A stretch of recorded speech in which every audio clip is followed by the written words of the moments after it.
Hi friends, இப்போ நம்ம மகாநதி பார்க்க போகிறோம். மகாநதியில் வந்துட்டு நம்ம குமரன் வந்துட்டு யாருன்னு இன்னைக்கு நிரூபிக்கிற நாள் அப்படின்னு சொல்லிட்டு முழுசாக எல்லாம் எதிர்பார்த்துட்ருக்கோம். நம்ம யமுனா ஒரு பக்கம் துக்கம் தொண்டையடிச்சு போய் உட்காந்துருக்கு. சரி, இந்த பொண்ணு இப்படி உட்காந்துருந்துட்டு போகுதுன்னு சொல்லிட்டு எல்லாரும் டிவி பார்க்க குடும்பம்னா 1000 கதை இருக்குங்க. ஆனால் சீரியல்னு ஒன்று இல்லாமல் இருக்குமா?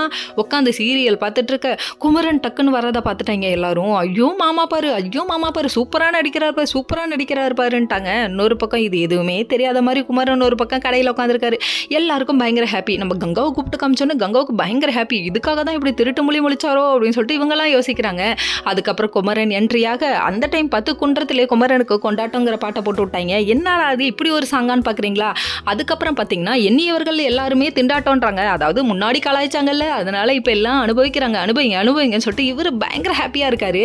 அதுக்கப்புறம் எல்லாரும் கொஞ்சம் அப்படியே இன்சல்ட் பண்ணதை நினச்சி ஃபீல் பண்ணிட்டு அதுக்கப்புறம் சாரிப்பா அப்படின்னு சொல்லிட்டு அதுக்கப்புறம் சூப்பர் திறமை இருக்குப்பா வரே வா அப்படின்னு சொல்லிட்டாங்க. வேற லெவல்ப்பா அப்படிங்கிற மாதிரி இருந்தது. அது மட்டும் இல்லைங்க, இந்த வீடியோவை பிடிச்சி காவேரிக்கு அனுப்ப வண்டி ஓட்டிக்கிட்டு இருக்கவங்க இவங்க வீடியோ பார்த்துட்டு இருக்காங்க. வண்டி ஓட்டும் போது வண்டி ஓட்டுற வேலையை மட்டும் பாருங்க, யாயா வீடியோ பார்க்குறீங்க அப்படிங்கிற மாதிரி இருக்கு. இதனால தான் நாட்டில் முக்கால்வாசி பேர் ஆக்சிடென்ட்ன்ற பாலத்தில் போய் விழுகுறாங்க. தயவுசெய்து வண்டி ஓட்டும் போது அப்படி பண்ணாதீங்க, வண்டி நிப்பாட்டிட்டு பாருங்க அப்படிங்கிற மாதிரி இருந்தது.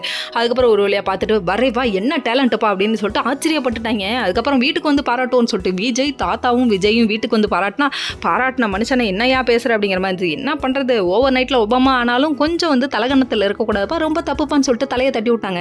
என்னன்னு பார்க்குறீங்களா, உங்களை விட பாருங்கள் நான் ஃபேமஸ் ஆகிட்டேன் அப்படிங்கிறாங்க. ஃபேமஸாக வேணா ஆகுப்பா, ஆனால் அதுக்குன்னு ரொம்ப பண்ணக்கூடாதுப்பா அப்படின்ட்டாங்க.